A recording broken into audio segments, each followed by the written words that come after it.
What is the current situation of the vessel? It has been 10 days since a fire erupted on the Express Pearl vessel in Sri Lankan waters. The fire has not been brought under complete control so far. The Sri Lankan Navy and the Coast Guard are taking the relevant measures to douse the fire. The salvage company is currently near the ship. We can determine the extent of the damage caused due to the fire, the amount of containers that had fallen overboard, and the number of remaining containers once they reach shore. Were authorities aware of hazardous goods on the ship? Professor Chandima Vijayagunawardena expressed the following views on this matter yesterday. Two vessels containing hazardous material had been travelling in the Indian Ocean during this period. The Interpol had informed Pakistan about this. Bangladesh and India had also been apprised on this. That begs the question, wasn't Sri Lanka informed about this?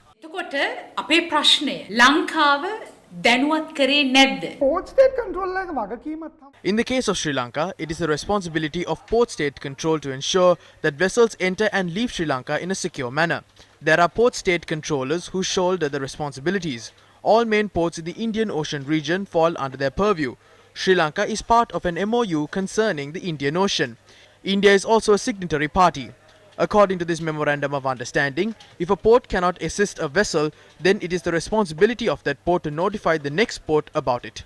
Didn't we receive information up to this extent? Weren't these matters conveyed to us in advance? If that is the case, then we will have to ignore this Memorandum of Understanding.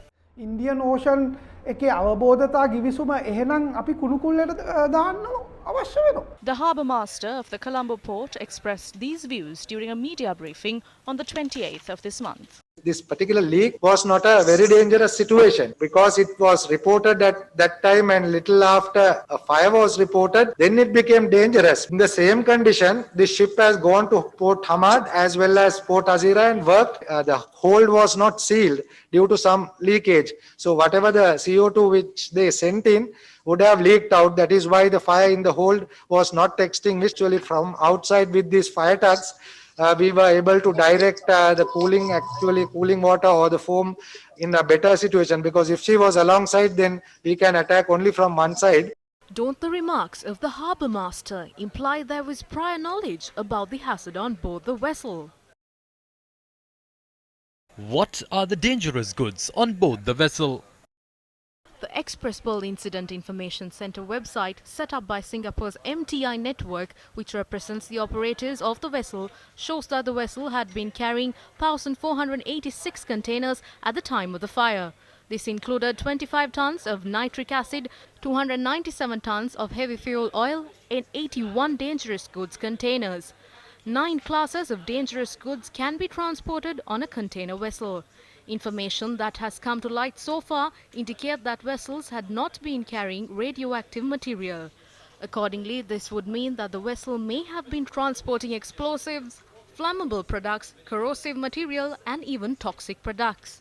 Caustic soda, sodium methoxide. This vessel contains caustic soda, sodium methoxide and methanol. At the same time, it has been transporting nitric acid as well. We saw that they had used seawater to douse the flames. The usage of this water to douse the flames will increase the spread of the fire. Steps have been taken to douse the fire responsibly without any scientific knowledge, based on the instructions of the government or the intervention of any authority. That resulted in these damages.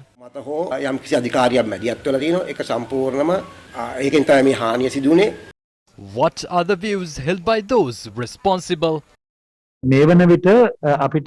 As far as we know, all materials on the ship had been destroyed in the fire.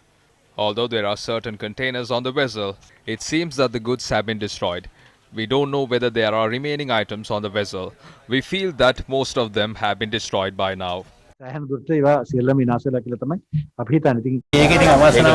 This was an unfortunate incident that was totally unexpected. We must face the problems as they arise. These are matters beyond our control. Fishing activities have not been disrupted. It has been shown scientifically that there is no danger in these areas. Even bigger fish will feel the impact in the change in the pH levels of the water. They will move towards other seas. Therefore, this can result in the reduction of marine resources. There are several types of fish that live in the high-density environments in the ocean. These includes prawns and crabs. These creatures will be badly affected as a result of the debris that had fallen overboard the vessel. The fishermen have been badly affected. We have lost our livelihood since inclement weather that was experienced in our waters on the 13th before the fire erupted on the vessel on the 20th. The impact due to the incident has aggravated as a result of various remarks that are being made by officials.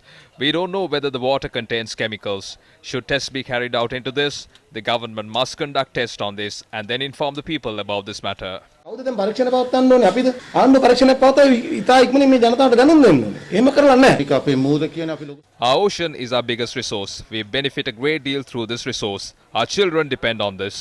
අපේ ළමයි දරුවෝ ඔක්කොම මේකෙන් තමයි අපි යැපෙන්නේ. What steps can be taken at present? මේ අපේ ආයතන මගින් නඩුවක් ගොනු We will file a case over this matter. Compensation will be obtained through this mechanism. Refrain from making such remarks when such an incident has occurred. If there is special data on this, then you can inform us about it. We can apply that while seeking compensation. ඒ දත්ත ගෙනත් දෙන්න අපිට ඒව යොදා ගන්න පුළුවන් අපේ වන්දිල්ලේ කටයුත්තට.